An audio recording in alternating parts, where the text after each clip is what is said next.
nuestro es una empresa familiar que está compuesta por mi papá y una hermana que se llama Andrea. Hace varios años que hacemos agricultura, hemos ido creciendo despacito, a medida que se nos ha permitido. Estamos trabajando alrededor de 1.100 hectáreas. La empresa también cuenta con un ingeniero que se llama Mariano, que trabaja también en otros lados, bueno, atiende a nosotros.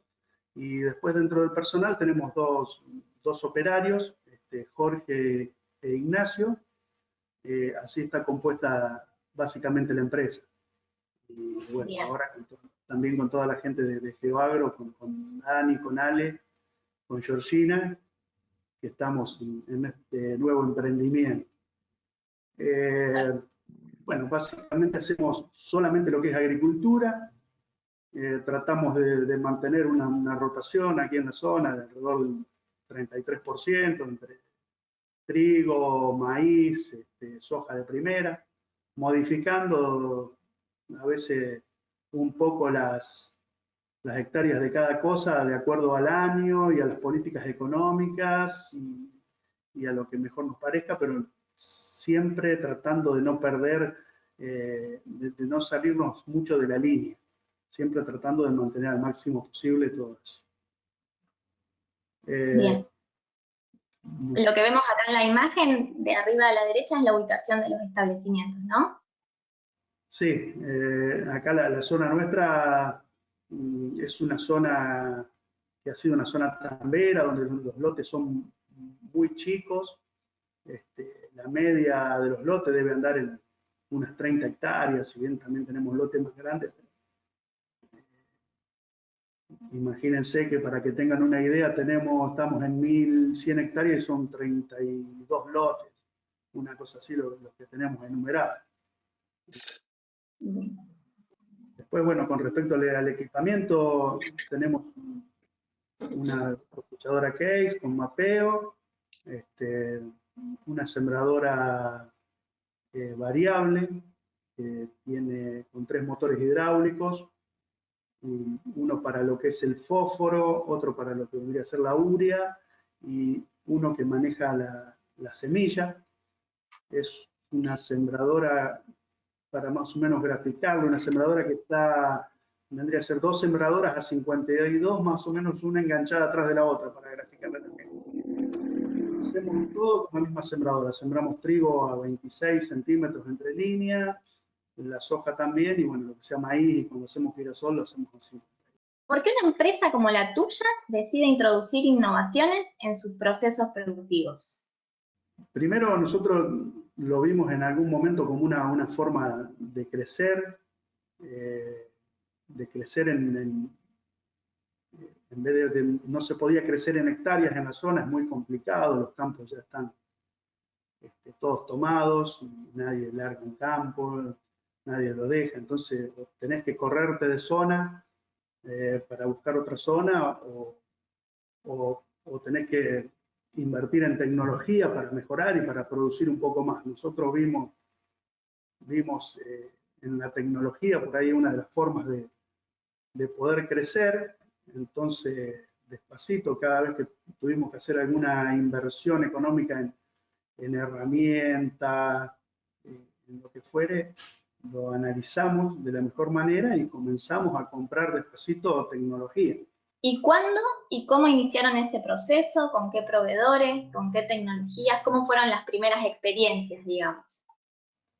Bueno, por allá el año 2011, que fue cuando compramos la cosechadora con mapeo, en esos momentos recuerdo que se hablaba que para uno arrancar con agricultura de precisión era fundamental tener 5 o 6 años de mapeo en los lotes. Y compramos esa cosechadora y comenzamos a mapear. Nos encontramos con el problema de que no sabíamos ni cómo bajar un mapa y cuando por ahí logramos bajarlo, tampoco sabíamos analizarlo, no sabíamos para qué servía. Todas esas pequeñas trabas que a muchos supongo que le debe pasar lo mismo. Entonces, pero bueno, eso no nos... siempre seguimos buscando a ver de quién nos podíamos rodear. Cuando tuvimos que cambiar sembradoras también le buscamos de comprar una sembradora que pueda ser variable, siempre pensando en algún momento en llegar a lo que es la agricultura de precisión. Yo creo que hemos tenido suerte con la gente que hemos encontrado siempre a nuestro paso. Todo lo que es la parte de tecnología con respecto a las sembradoras y todo eso, tenemos un proveedor que es ahí de la zona de Marcos Juárez, una empresa que se llama AGTech SRL. Fernando Leu es uno de los dueños de la empresa y con él siempre hemos tenido un excelente trato y siempre me ha aconsejado de la mejor manera. Me acuerdo que cuando queríamos arrancar con todo esto, me dijo, mira, yo no vendo lo que es prescripciones y esas cosas en agricultura de precisión. Lo único que te puedo decir es que tenés que tener mucho cuidado de quién te vas a rodear, porque hay un montón de gente que te va a querer hacer un mapa de prescripción y por ahí lo único que vas a lograr va a ser cometer errores grandísimos. Así que bueno, fueron pasando los años hasta que llegó un momento que le digo, Fernando, le digo, tengo un montón de cosas para hacer agricultura de precisión, nunca pude arrancar, nunca, no podemos avanzar en nada de eso, digo, no tenés a nadie de confianza para presentarme. Y la verdad que habían pasado muchos años y nunca tenía nadie como para recomendarme. Y en aquel momento me dice, mira, textuales palabras de él, le voy a decir, no, mira, hay un flaco ahora que está acá en Marcos Juárez, que el hijo va a la escuela con el mío, y lo estuve sondeando en algunas cosas y me parece muy responsable.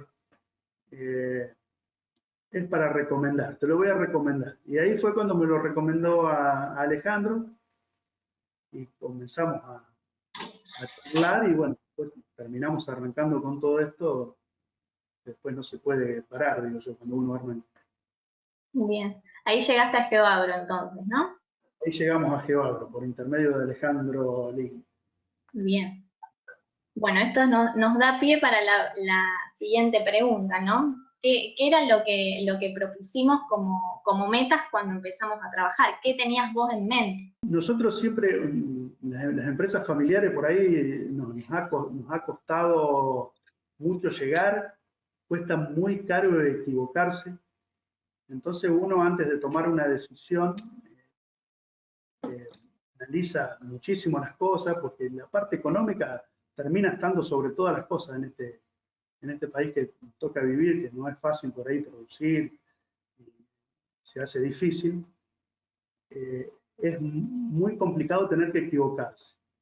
Entonces, bueno, me acuerdo que charlé con Ale, que me pasó unos costos con respecto a lo que estaba ofreciendo, que eran imágenes satelitales.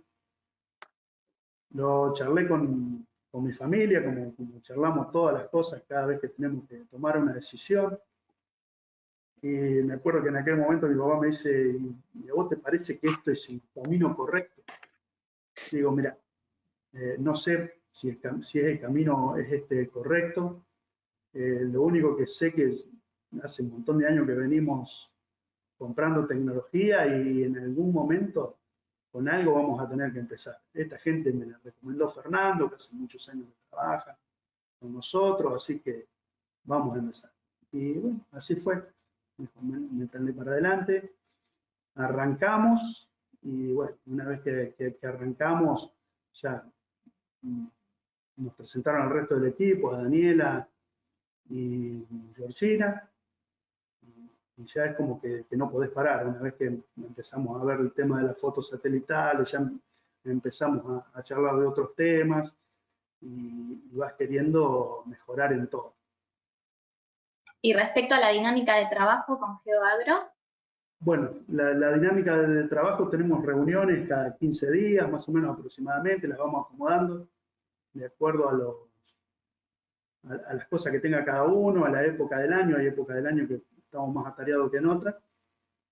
Y también tenemos un grupo de WhatsApp, que estamos todos los integrantes, ingenieros, toda la empresa familiar, los chicos de Geoagro, y ahí cualquier consulta que haya se escribe en el grupo, siempre alguien contesta, porque por ahí cada cual tiene sus funciones, y bueno, cuando es una pregunta es respondida por realmente el que está en ese tema.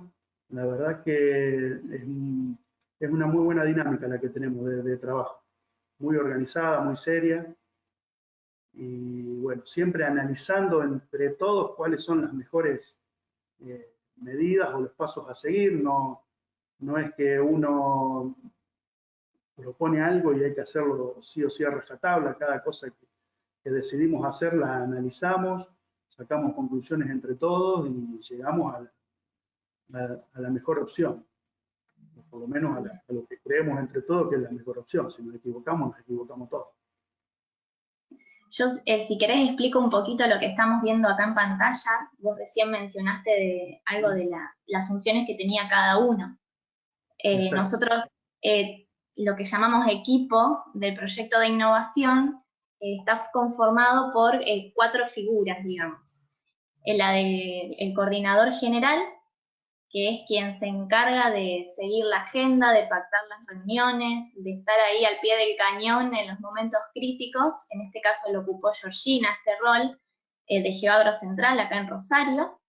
Coordinador de servicios, que es quien procesa, quien entrega los informes, los mapas, quien recibe la información generalmente. Ese rol lo ocupé yo, también desde Geoagro Central en Rosario.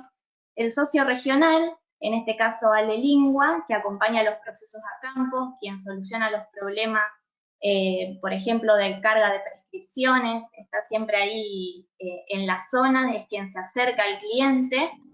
Y el referente interno, que es ya por parte de la empresa cliente, en este caso Walter. También tuvimos contacto con Mariano, que es su ingeniero. Y bueno, entre estas 4 figuras vamos generando el proyecto, ¿no? Y yendo para adelante con las metas que se definieron. Tenemos las reuniones de seguimiento, que son generalmente cada 15 días, algunos talleres presenciales. Acá, Walter, está lo que vos mencionabas de nuestro grupo de WhatsApp. Sí, por ahí yo me adelanto a algunas cosas y me voy acordando y les voy transmitiendo más o menos lo que tenemos. Con respecto a los roles, yo me acuerdo que cuando tuvimos una charla con Victoria me preguntaba cuál es el rol que cumplís en la empresa. No tenemos ningún título ni nada en la empresa. Hacemos simplemente lo que haya que hacer. Si somos gerente de venta, gerente de compras, tractorista, peón, lo que sea.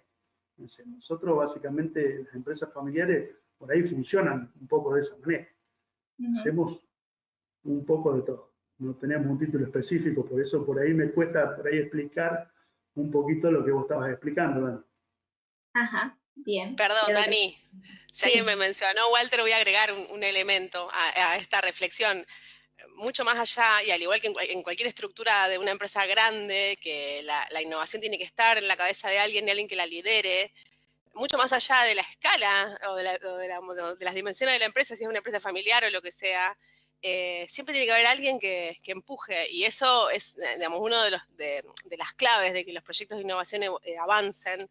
Es encontrar ese referente. Y en el caso, bueno, yo tengo entendido que también tu hermana Andrea ocupa un rol importante y que se ha dado un intercambio súper favorable de toda la empresa. Pero fíjate que tiene que estar siempre esa persona que pivotea de alguna manera entre la decisión de llevar a la empresa para adelante y además ocupa un rol clave en esta consecuencia de las reuniones, de acompañar el proceso, de integrar al resto del equipo. Y eso claramente, bueno, evidentemente los fuiste convenciendo y los motivaste para avanzar. Entonces, creo que el título de referente interno te cabe bastante bien, Walter.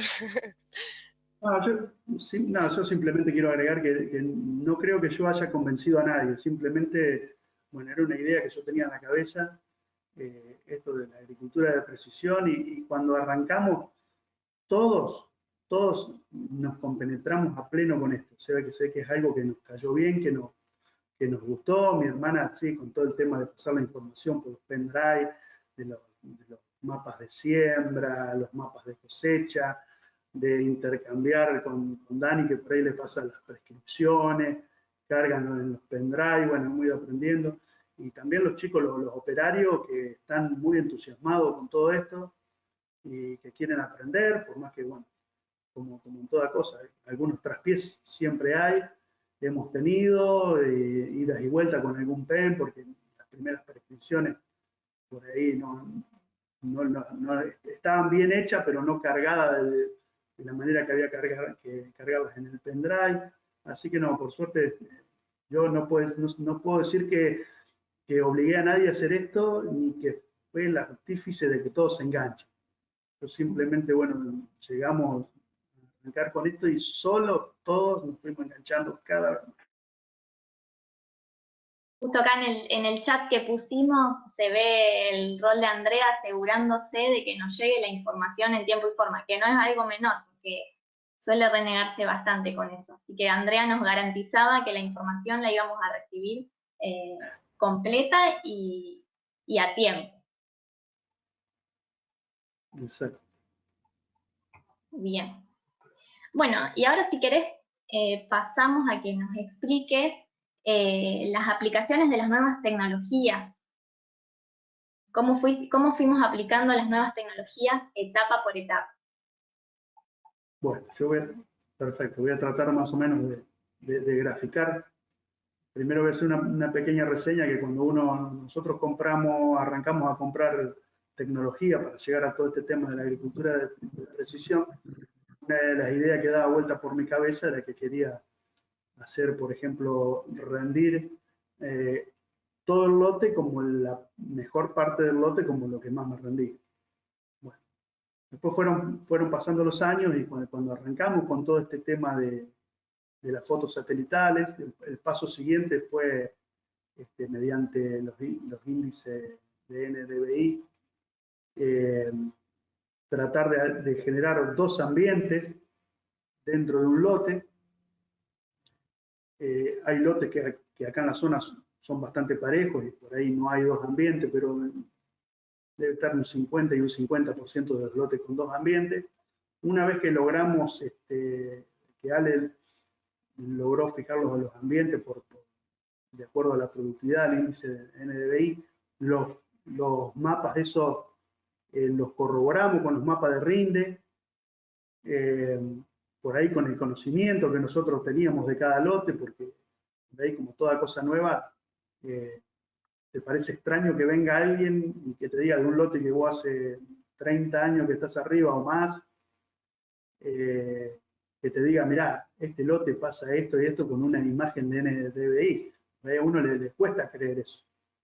Pero bueno, entonces corroboramos con varios mapeos que teníamos y con lo que nosotros pensábamos del lote, armamos entre todos en conjunto la productividad de esos lotes. Y ahí arrancamos con lo principal que fue en aquel momento, que es un análisis de suelo de forma dirigida dentro de un lote, creando los puntos de alta productividad y los puntos de baja productividad. Eso, bueno, nos ayudó a determinar que por ahí en los puntos de alta productividad es donde el suelo está más castigado, donde tiene menos fósforo, mucho menos nutrientes de todo tipo, y las zonas de baja productividad que por ahí que son las que mejor está el suelo. En base a eso, no sé si ahí contesta la pregunta o querés que... Pasamos a la siguiente etapa. Porque por ahí yo me adelanto con la... No, está bien. Bien. Bueno, ese es un lote donde determinamos la productividad. Alejandro determinó la productividad y nosotros con el ingeniero le hicimos algunas correcciones de acuerdo a nuestro criterio, y ahí, después con el mapa de, si está en el mapa de Rinde, creo que debe ser en esa filmina, terminó corroborando que la primera productividad que había hecho en base a los NDVI era más acertada que la que nosotros le corregimos.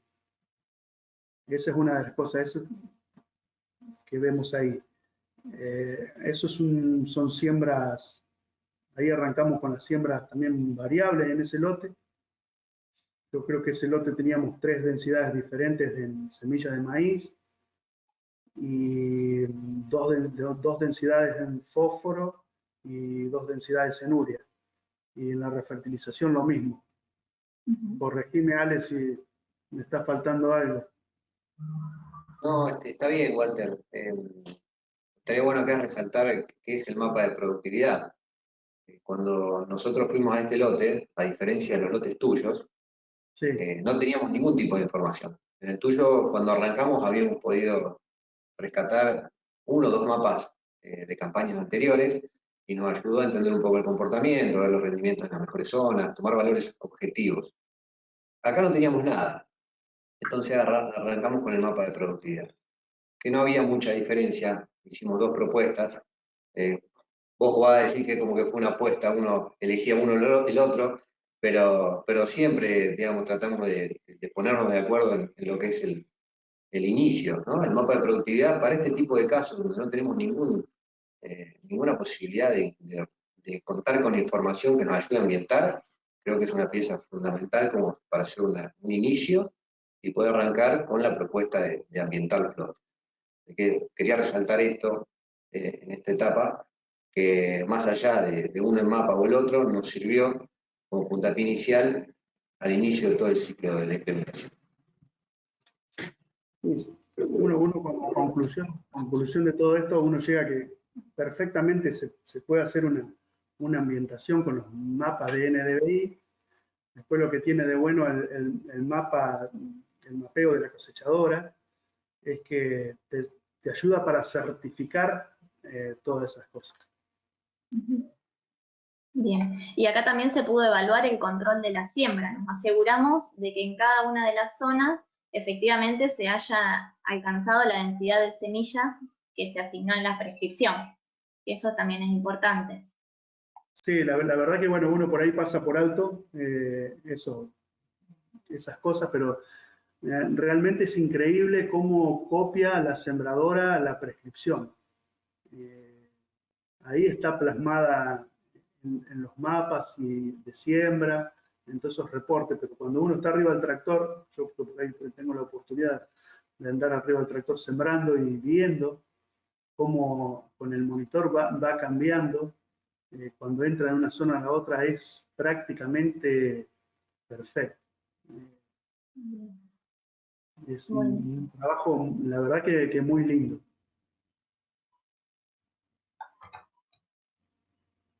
Siguiente etapa, fertilización. Contanos acá qué es lo que pasó. Bueno, ese debe ser el primer lote donde arrancamos con una fertilización en trigo, donde hicimos los ensayos. Ese era un lote que solamente era todo de alta productividad, las partes, porque no había diferencias entre ambientes, o era muy poca y no se justificaba. Entonces hicimos análisis de suelo y en base a esos análisis de suelo determinamos la fertilización y después lo que hicimos fue unos ensayos de densidad de fósforo, donde el lote fue hecho con 100 kilos de fósforo en general, de fosfato monoamonio. Y donde están esas franjas marcadas en la primera foto, hay unas franjas con 0 fósforo y hay otras franjas con 50 kilos y después el resto del lote está todo hecho con 100 kilos. Después también probamos, cuando hicimos la refertilización con urea, hicimos franjas con 50 kilos de urea, 100, 150 y 200 kilos. Estas se habían ubicado al sur del lote, ¿no? Esas están ubicadas más al sur del lote. al final de la campaña, bueno, se hicieron todos los reportes, que bueno, que es la gente de GeoAgro que se encarga de eso, y ahí las conclusiones que sacamos en ese momento es que hubo más respuesta a lo que es fósforo que a lo que es urea. El fósforo, no poniendo fósforo, se vino un poco abajo el rinde. Yo creo que si pasás a las próximas... Quiero aclarar solamente que esos reportes que vos decís se generan con los mapas de rendimiento, que es lo que estamos viendo ahí a la derecha, cruzados con las capas de información que recolectamos a lo largo de la campaña, en este caso con estas 3 franjas de mapa. Se solapan las 2 capas y se genera un reporte con un rendimiento promedio para cada una de estas franjas, en este caso. Y así se llega a estas conclusiones que vos estás mencionando. Exacto. Pasamos a seguimiento de cultivo, la 4ª etapa. Dani, lo que me gustaría por ahí comentar, que empezamos a ver este tipo de ensayos, que anteriormente se dependía de alguna agencia experimental o alguien que los hiciera, los compartiera, de alguna asociación del agro que esté haciéndolos. Y esto nos da la posibilidad a un productor como Walter de hacer sus propios ensayos, manteniendo un protocolo digamos, mínimo para poder después tener buena información. Y bueno, y sacar toda esa info que nos sirve. Con esto pudimos decidir que la dosis mínima de fósforo en ese tipo de lotes va a ser 100 y que de ninguna manera la vamos a bajar porque se nos caía el rendimiento. Vamos a ajustar bien lo que viene de urea. Pero es información que se genera en el campo de Walter y para Walter. Y no la estamos, digamos, trayendo de otro lugar. Creo que eso es importantísimo resaltarlo. Que cada productor tiene la posibilidad de ajustar los insumos en base a la capacidad productiva de sus lotes. Sí, si me dejas agregar ahí, Ale, bueno, si bien no es que los productores no puedan hacer ensayos y ese tipo de cosas, lo que pasa es que acá el ensayo se hace de una manera que queda todo asentado y que es mucho más simple hacerlo y después tenés todo el análisis de una manera, lográs todo el análisis de una manera más fácil porque lo hacen ustedes y no tienen que ponerse a evaluar el productor o trillar una franja, medir lo que dio esa franja, pesarlo, un montón de cosas. Es mucho más sencillo y terminás obteniendo un excelente resultado. Y sacás excelentes conclusiones como la que estaba transmitiendo recién Alejandro.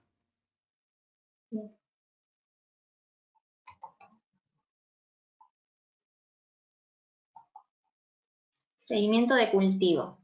Bueno, con eso tenemos una anécdota porque yo digo que todavía no hemos aprendido, yo por ejemplo no he aprendido a detectar un montón de cosas dentro de una imagen satelital. Ahí en la imagen a la izquierda de la pantalla estábamos un día en una reunión de esas periódicas que tenemos repasando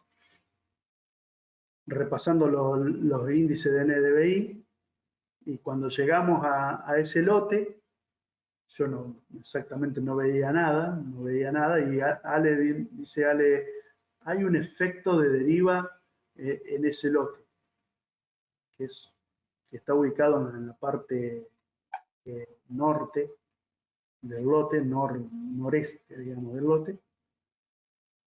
Ese efecto, estaba el ingeniero en ese momento, me acuerdo, justo recorriendo los lotes, así que ahí nomás mientras estábamos en la charla, lo llamamos.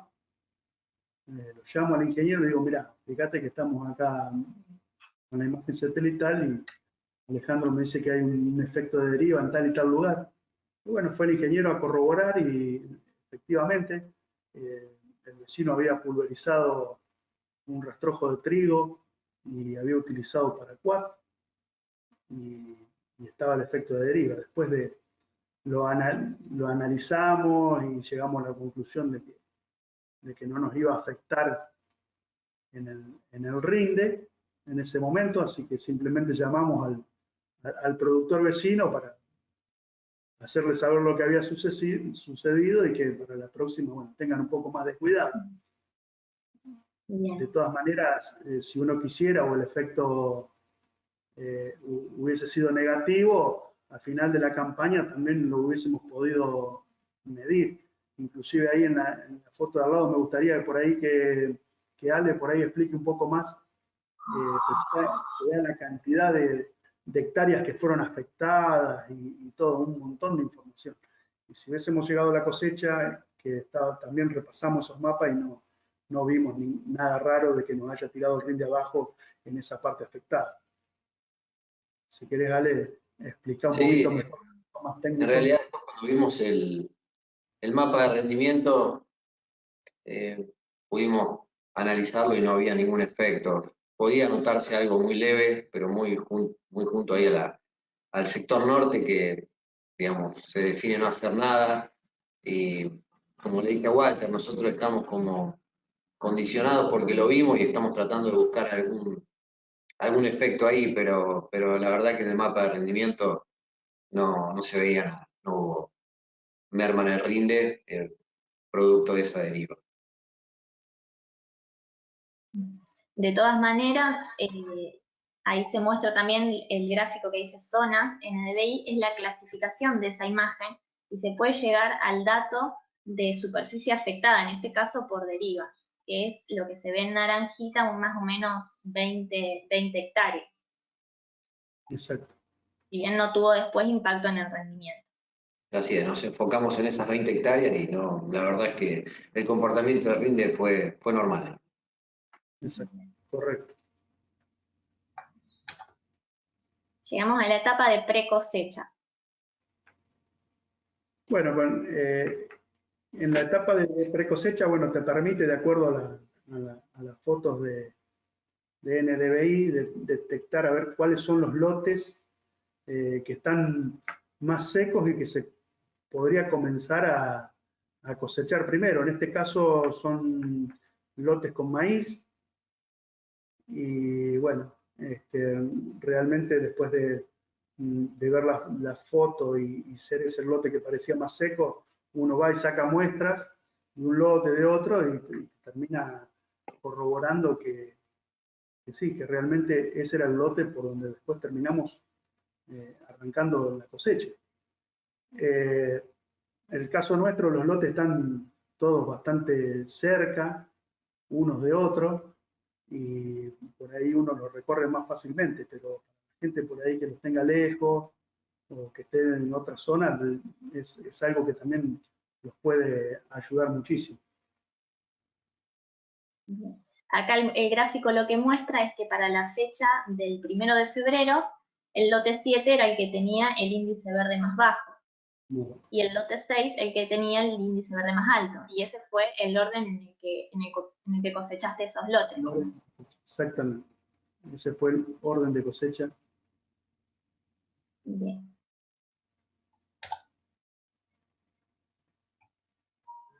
Llegamos ya a la cosecha. Llegamos, sí, bueno, eso es una cosecha de soja.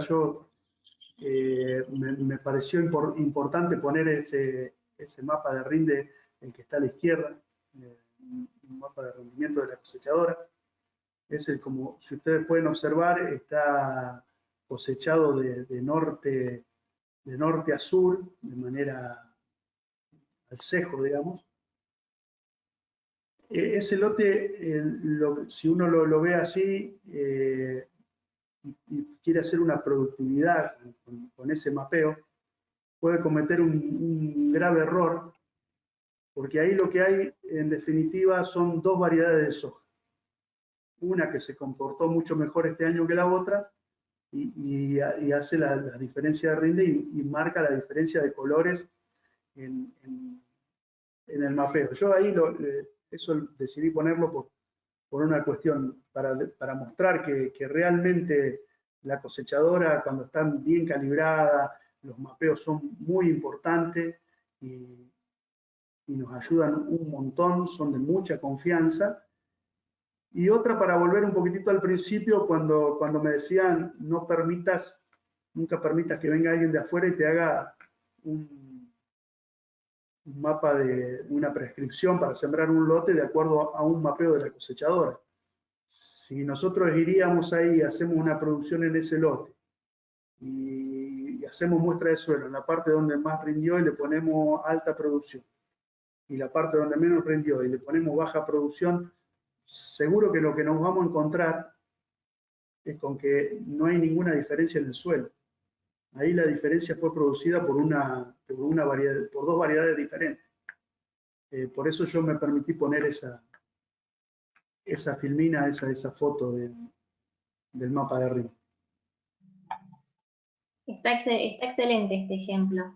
Cómo se ve en el mapa de rendimiento el comportamiento de las dos variedades y después, bueno, al final lo que decíamos antes, de poder cuantificar, poder darle un número, un rendimiento promedio a cada una de ellas. Exacto. Walter, ¿cómo te fue con las estimaciones a campo? Bueno, las estimaciones a campo es algo que no quedó registrado. En realidad, cuando estábamos acercándonos a la cosecha de maíz, Ale me dice, ¿cuánto van a rendir los maíces? No tenemos ni idea, digo, porque en realidad había faltado un poco la lluvia, estábamos un poco preocupados con todo eso. Y me dice, ¿no te animás a hacer una estimación de rinde? Digo, mira, la verdad que en otros momentos he hecho estimaciones de rinde en maíz y me han dado cualquier cosa, entonces no quiero saber nada. No, me dice, pero si yo te doy unos pasos, tal vez puedas hacer algo bastante acertado. Bueno, para no decirle que no, digo, bueno, sí, metele, vamos a hacer.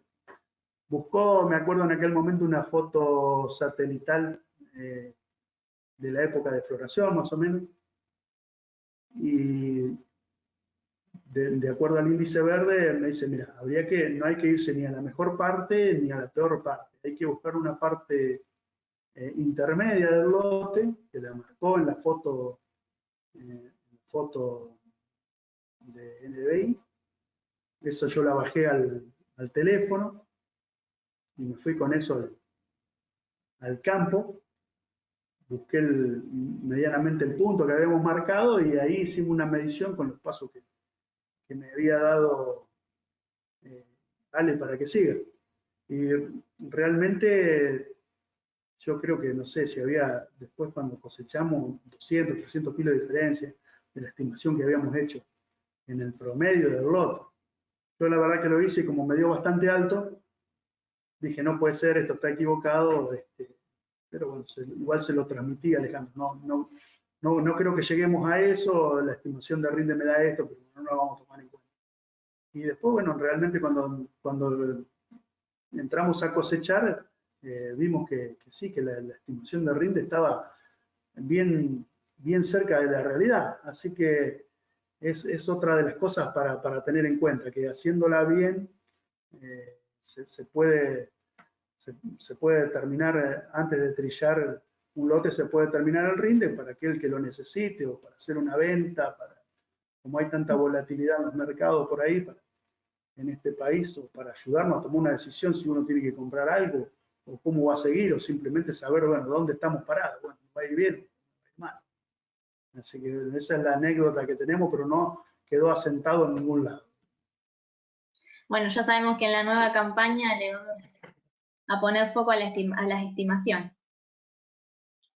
En la nueva campaña haremos alguna estimación y la dejaremos asentada por lo menos para que quede y diga, bueno, dijimos que nos iba a rendir tanto y después a ver si le acertamos.